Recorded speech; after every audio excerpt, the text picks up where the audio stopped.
de conocido un poco definida lo que es la acción del sismo, pasar a ver el tema de digamos, lo que ocasiona sobre las construcciones y de qué manera eso lo utilizamos para el diseño o para optimizar los diseños, que es lo que vamos a ver a partir de la clase que viene.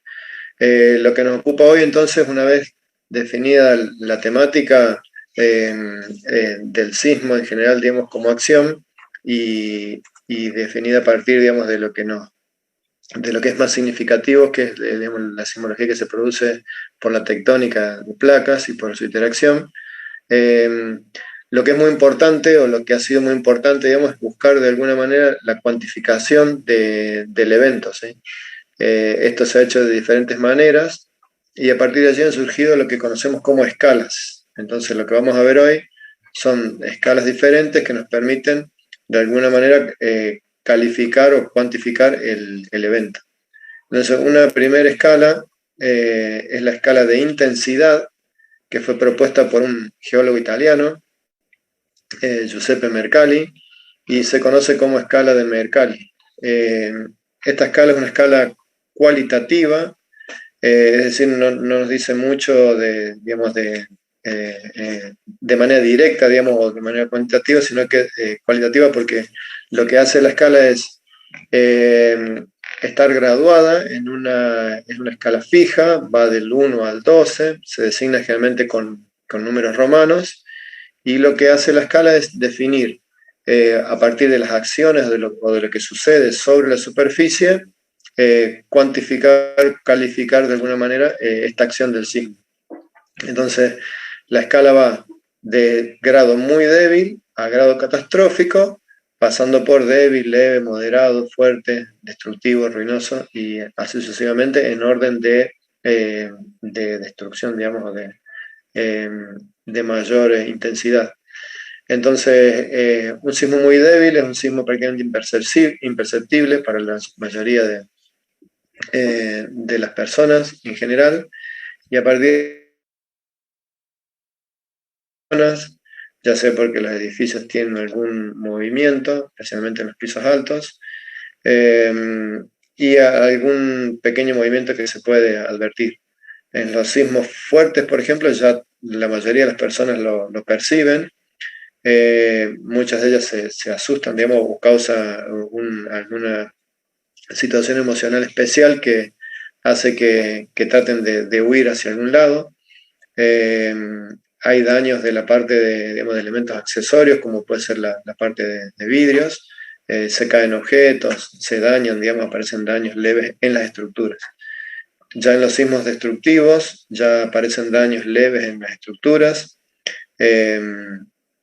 eventualmente algún colapso, y en las estructuras que están, digamos, que no están preparadas para resistir la acción, muchas de ellas se destruyen. En el caso de sismos desastrosos, ya construcciones bien realizadas, digamos, postería, no encadenadas, digamos, en general se destruyen. Eventualmente las vías de ferrocarril pueden aparecer, digamos, con sus rieles deformados también. Y en el punto mayor de la escala, en el grado 12, de catastrófico, ya hay destrucción total, y donde hay caída de objetos, en general destrucción de edificios, y mucha destrucción a nivel generalizado.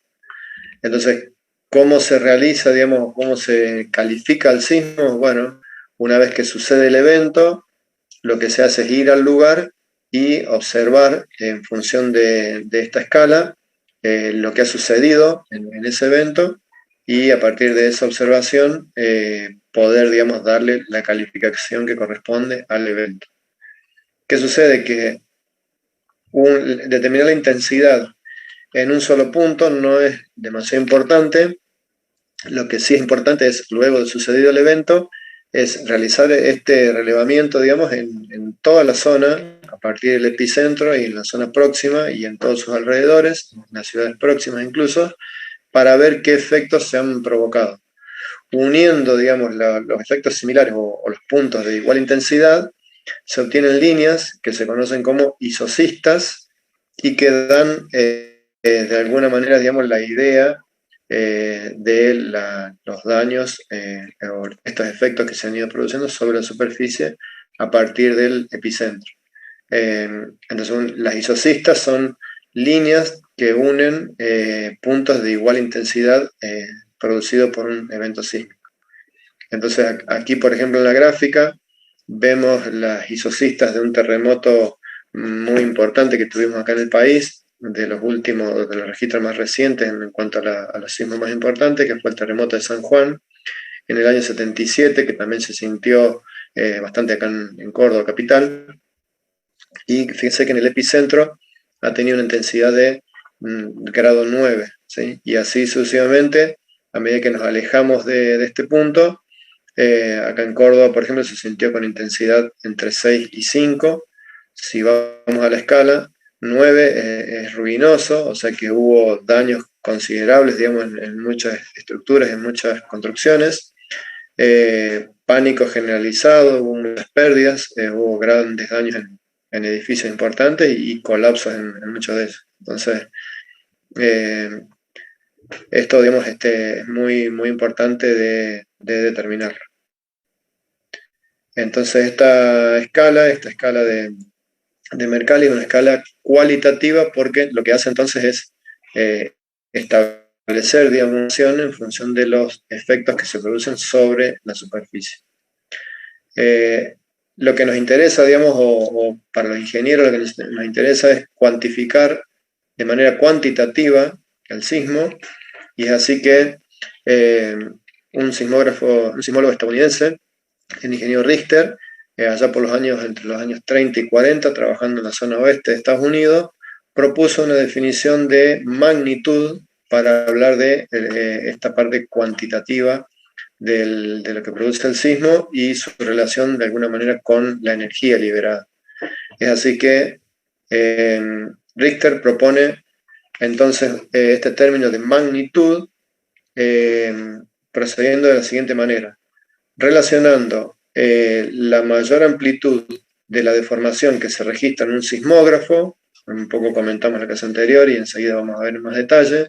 Los sismógrafos son instrumentos que permiten realizar una gráfica que se conoce como sismograma y que permite trazar de alguna manera los desplazamientos que se dan en el terreno en dos direcciones horizontales y al menos en una vertical, y a partir de ello podemos determinar cuál es la máxima amplitud de ese desplazamiento que se produce y que queda registrado a partir del instrumento sobre una gráfica como la que vemos en pantalla. Entonces podemos ver la llegada de las ondas primarias, que como dijimos son las ondas que tienen mayor velocidad y que llegan de manera más rápida al punto de registro. La llegada de las ondas secundarias. Si definimos la máxima amplitud, en el caso del ejemplo acá son 23 milímetros, ¿sí? Entonces Richter propuso esta escala a partir de medir, digamos, un logaritmo decimal de esta amplitud, y relacionado también con el delta T, o sea, la diferencia de tiempo de llegada entre las ondas primarias y las ondas secundarias. Para ello construyó, o sea, esta magnitud se puede determinar a través de la fórmula o utilizando de manera gráfica este nomograma de Richter, donde si ingresamos para la recta de amplitudes con la máxima amplitud y colocamos sobre la línea de diferencia de delta T, de tiempo de llegada de las ondas primarias y secundarias, ubicamos el segundo punto. Uniendo ambos puntos podemos encontrar sobre el eje central el valor de la magnitud. Bien, este es el procedimiento sugerido por Richter. Esta es una escala que, si bien está generalizada en su concepto, hoy cuando hablamos de magnitud entendemos que está relacionado con la energía liberada y que está cuantificado de alguna manera con esta amplitud, con esta acción efectiva que se produce sobre el terreno. Es una escala que se dice que satura, porque para cierto grado ya de amplitudes, por más que la amplitud crezca mucho, la magnitud no lo hace significativamente. Entonces, para sismos muy importantes, la escala no es efectiva. No obstante, el concepto que introdujo Richter un concepto que se utiliza hoy, digamos, actualmente y a nivel mundial sobre la cuantificación del sismo. A partir de esto se define la magnitud local, tomando como referencia un sismo PAM. Entonces, cuando hablamos del concepto de magnitud, vamos a hablar del concepto de magnitud local, y se define este temblor patrón como aquel que deja, digamos, para un epicentro a 100 kilómetros de distancia, una traza de una micra en el registro de un sismograma producido por un sismógrafo que lleva el nombre de Wood Anderson, y que era el sismógrafo que se utilizaba o característico de esta zona oeste de Estados Unidos por aquellas épocas. Entonces, si tomamos como patrón o como referencia ese sismo, luego con la amplitud del sismo que estamos analizando se puede calcular lo que se conoce como magnitud local, como esta diferencia de los logaritmos de las amplitudes.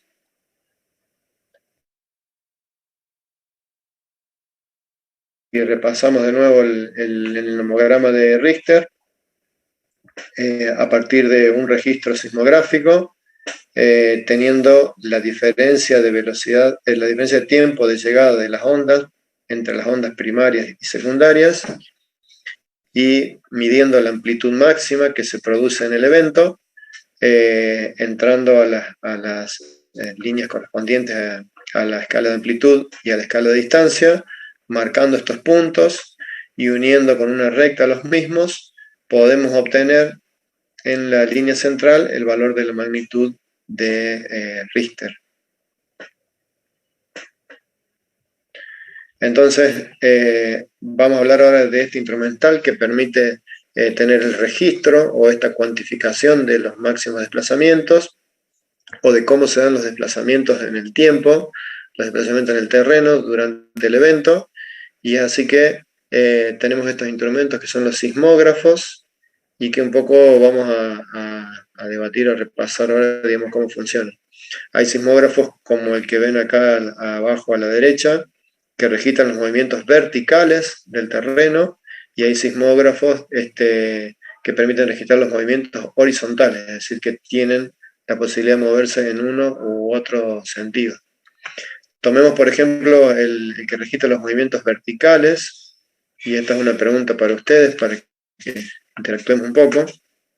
Fíjense que el sismógrafo se trata de una masa que está unida a través de un resorte de cierta rigidez a un marco rígido, tiene un elemento que hace de amortiguador, y este marco rígido está apoyado sobre el suelo o sobre un elemento que lo vincula al suelo, y luego la masa tiene un elemento trazador que va a ir dejando la traza gráfica sobre un papel que tiene en curso, digamos, un reloj, y que permite un giro conforme el paso del tiempo. Entonces, la pregunta para ustedes, en este caso, es cuál es el elemento que se mueve y cuál es el elemento que está fijo una vez sucedido el sismo. Si me lo pueden comentar por el chat. O pueden abrir el micrófono si quieren. ¿Ingeniero? Sí. Buenas noches. Y se mueve todo el soporte. Todo lo que está vinculado.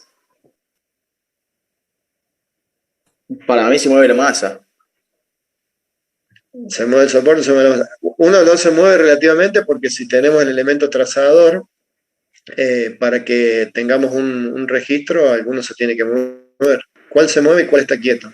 Y se mueve la masa, digamos. Se mueve la masa. Bien, se mueve porque... Sismógrafo. Se mueve la base y la masa se queda quieta, porque la base está apoyada sobre el terreno. Bueno, a ver, digamos, ustedes son los que están en el debate de masa o soporte. ¿Qué es lo que se mueve? La masa, profe. La masa. Por eso tiene el la masa ahí. Se queda quieta.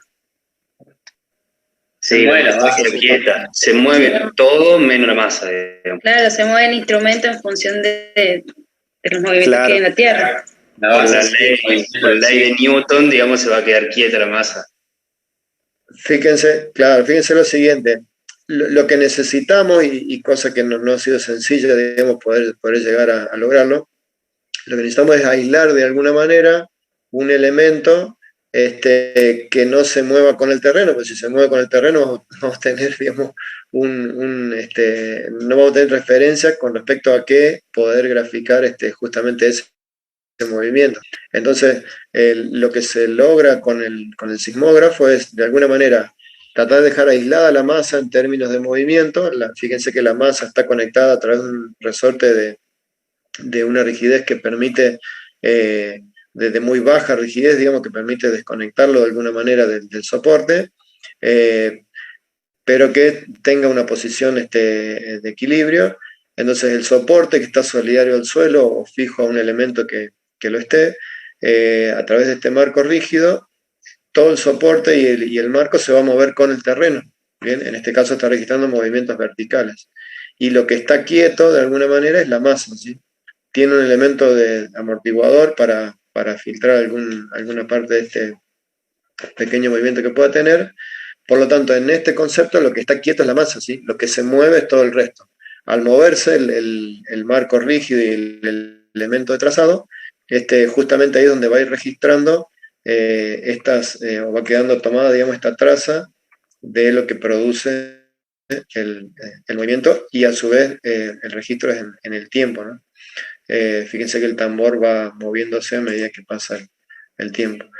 Entonces, de la misma manera, un sismógrafo horizontal permite tomar este registro. Estos fueron los sismógrafos más elementales que hacían una traza gráfica sobre un papel.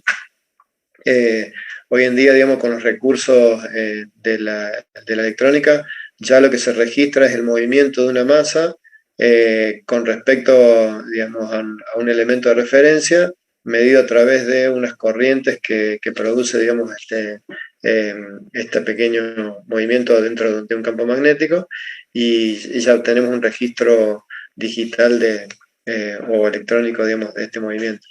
Entonces, a partir de este movimiento podemos tener la traza o el sismograma o la traza de la deformación en el tiempo.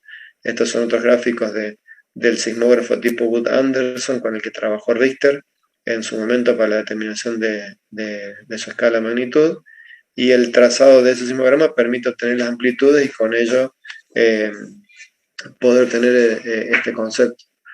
Entonces, como dijimos, esta magnitud de Richter quedó un poco, digamos, limitada por el efecto de saturación, y lo que se utiliza actualmente es una propuesta de los ingenieros Hanks y Kanamori en el año 79, donde vamos a hablar de la relación un poco más directa de esta magnitud con lo que es la energía liberada. Y así que es que hablamos del concepto de magnitud-momento, donde decimos que la magnitud es 2/3 de un logaritmo de un momento sísmico, m sub 0, menos una constante. Este momento sísmico, ¿cómo está definido? Como el producto de una superficie de ruptura por el desplazamiento producido. Acá tenemos un área, digamos, por una distancia, multiplicado por lo que se conoce como módulo de rigidez o cisalle. Esto no es otra cosa que una rigidez, es decir, la cantidad de esfuerzo necesario para producir un desplazamiento unitario. Esa fuerza multiplicada por esa tensión multiplicada por un área nos da una fuerza, la fuerza por la distancia nos da un momento. Ese momento, fíjense que tiene unidades de trabajo, digamos, de energía. Así que esto relaciona directamente el concepto entonces de magnitud con lo que es la energía liberada. Para poder obtener este momento sísmico del estudio del evento y del análisis del registro instrumental, se obtiene el área, o se define, digamos, el área afectada y el desplazamiento producido. Entonces, con el área afectada y el desplazamiento producido y el conocimiento del tipo de roca que conforma la zona del terreno afectado, nos permite obtener ese módulo de rigidez, el que sea correspondiente al caso, y a partir de allí obtener el momento sísmico. Este momento sísmico entonces permite obtener la magnitud del evento. ¿Qué es importante tener en cuenta? Que este valor de magnitud estamos hablando de una escala logarítmica, para el aumento de una unidad en el valor de magnitud significa un aumento de 32 veces en el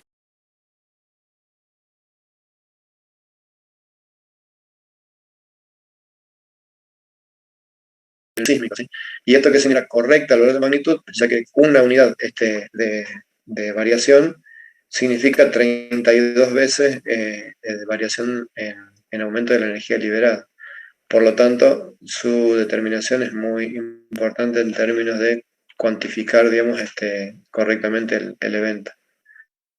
Si los sismos, que en general se han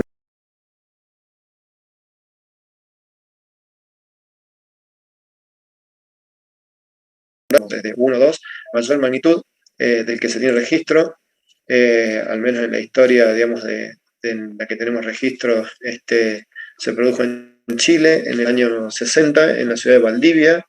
Ha sido un terremoto muy destructivo,